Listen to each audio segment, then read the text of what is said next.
आपकी खिदमत में हाजिर हूँ। चलिए साथियों, ये आज का नया सबक शुरू करते हैं।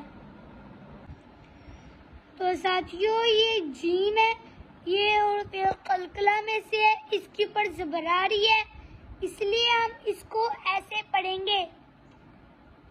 जीम ज़बर ज, और ये ज़ायसीटी वाले हरूफों में से है, इसके ऊपर ज़बर आ रही है और साथ अलिफ आ रहा है और इसके ऊपर मद भी आ रही है, इसलिए हम ज़ा को अलिफ के साथ मिलाएंगे और मद को भी पढ़ेंगे ऐसे।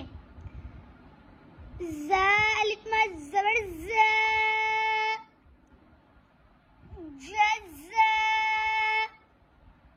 और ये हमज़ा है, हम आवाज़ हरूफों में से है, इसके ऊपर दो ज़बर आ रही हैं यानी तन्वीन, इस पे हम गुना करेंगे, इसको हम ऐसे पढ़ेंगे। हमज़ा दो ज़बर अन, जज़ाअन, वक़फ़ जज़ाअ। तो साथियों, ये हमज़ा है, हम आवाज़ हरूफों में से, इसके ऊपर ज़बर आ रही है, और ये लाम फ़िअल मअलून में से, इस पर जज़म आ रही है, इसलिए हम हमज़ा को लाम के साथ मिलाएंगे।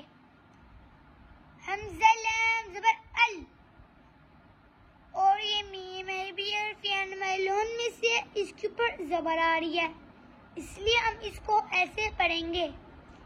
मीम ज़बर मा, अल-मा, और ये लाम फ़िअल मअलून में से, इस पर खड़ा ज़बर भी आ रहा है और मद आ रही है, इसलिए हम इसको ऐसे पढ़ेंगे। लाम खड़ा मद ज़बर ला, अल-मला, और ये हमज़ा इसके नीचे ज़ेर आ रही है, इसलिए हम इसको ऐसे पढ़ेंगे। हमज़ा ज़ेर ई, अल-मला ई, और ये काफ है, हम आवाज़ हरूफों में से है, इसके ऊपर ज़बर आ रही है, इसलिए हम इसको ऐसे पढ़ेंगे। क्या ज़बर क्या, अल-मलाइका, और ये ताए भी हम आवाज़ हरूफों में से है, इसको ऊपर पेश आ रही है, इसलिए इसको ऐसे पढ़ेंगे। ता पेश तू,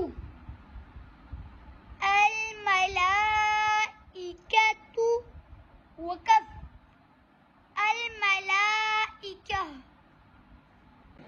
चलिए साथियों, ये आज के नए सबक का एक दफा फिर दोहरा लेती हैं ताकि आपको अच्छी तरह से याद हो जाए।